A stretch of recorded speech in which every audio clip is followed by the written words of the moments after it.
to my word. 27, if you will not for all this hearken unto me, but walk contrary unto me. 31st verse, I'll make your cities waste and bring your sanctuaries into desolation. I will not smell the savor of your sweet odors.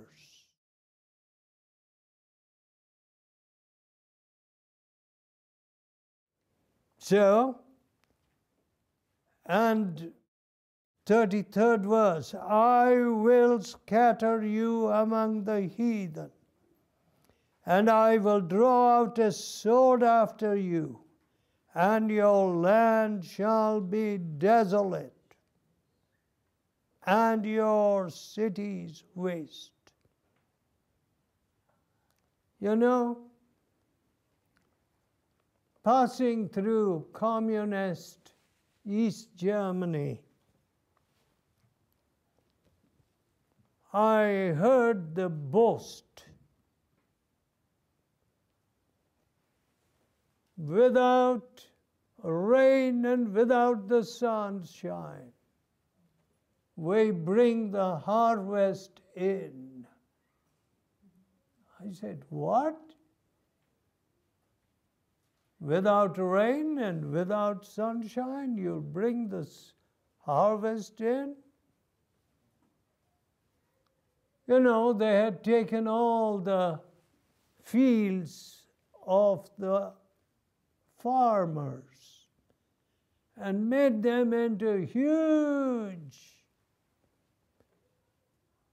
farms. They had taken away the cattle from the farmers. Now, today, they say that the breadbasket of Russia, a huge area, the harvest is drying up. No rain since April. Well, you know, in many of the countries of Europe, it looks like there is a anti-Godism, and it is also spreading in the United States. See, we can go it alone. We can do it. And what are they doing? Destroying the family. And when the security of the family is gone, how are we going to have healthy people? So, medical services are breaking down. Have you had any strikes, doctors striking yet? Everybody going on strike, and no money in the treasury to pay all that they want.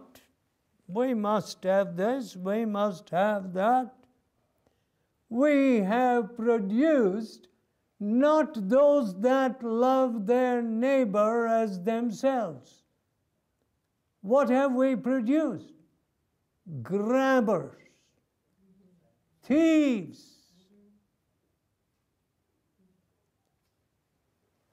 running whole countries into huge debts.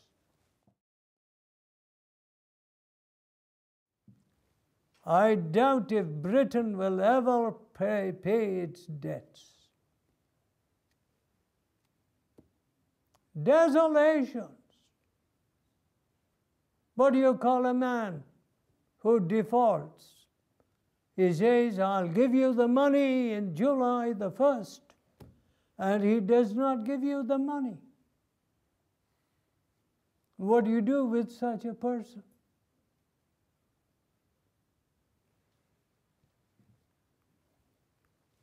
Desolations. Who has produced it? First, I will say the Christian preacher. The unfaithful Christian preacher. And the people who call themselves Christians. They are the ones that have created this desolation. And nobody seems to care. Nobody seems to own up. Why? What's wrong about owning up? I will own up. I will say I am chiefly to blame. Unfortunately, I have so little time that I hardly give any time to Britain. But whenever I have preached in Britain, I have seen people responding to the Word of God, going and restituting, returning stolen stuff, putting things right.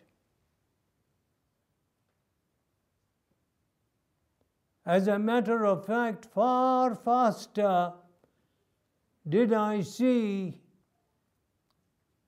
the British get on the ball and respond than in America. So I would say the chief blame is the preacher. And what shall I call him? A man who wants to just raise money. Call people, ask them to give money. One of my children was a pianist for a very famous preacher. And the preacher would sometimes say, "Shut the doors. Don't let anybody go out. We will take a third offering." What?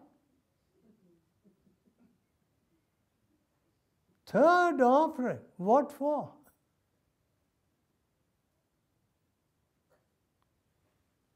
And my poor girl, she could not sit at the piano any longer. She had never heard her father talk about money.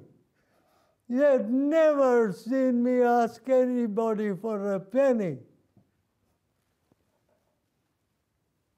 She said, "I'm getting out," and she walked out. Shocking. Come on, tell all your preachers. It's time to shape up. How sad. My dear people, creating desolations, your sanctuaries shall be desolate. How sad. Now, if you turn to the 12th chapter of Jeremiah, you know, when we come into the presence of God, it should not be, you know, to have a kind of fine time. You know, some people think, "Oh, I need some sleep, so I'll go to this conference." Or, "I think I must be well fed, so I'll go to this conference." Nonsense. We are here to prepare ourselves for the battle. What shall we do for the Lord? How shall we lift these countries that are sinking. Now, if you will turn to the 12th chapter and the 10th verse. They are turned back to the iniquities of their forefathers, which refused to hear my words. I would rather like to check this out. I'm sorry, 11th chapter. Yeah. 11th chapter, 10th verse. We shall go next to the 12th chapter. They are turned back to the iniquities of their forefathers, which refused to hear my words. You know, as I was preaching in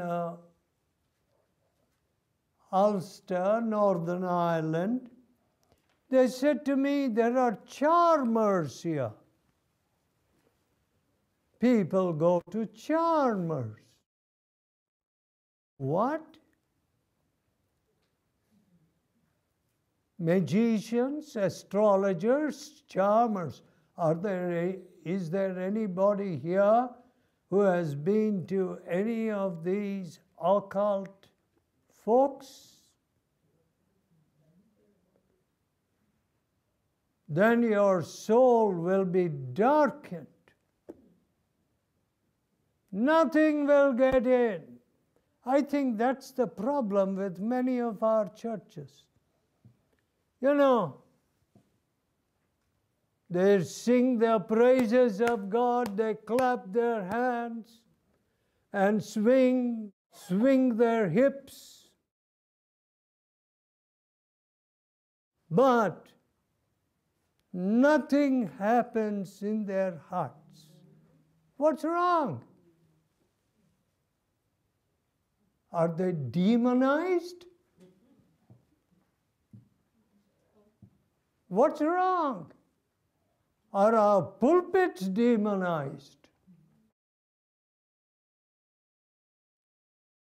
Now, this is shocking to me, my dear friends, because all my life, wherever I have come up with desolations, I said, this thing must stop.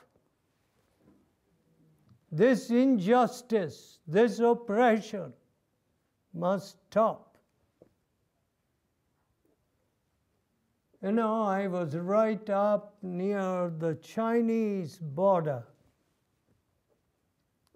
in a remote part of the Himalayan region.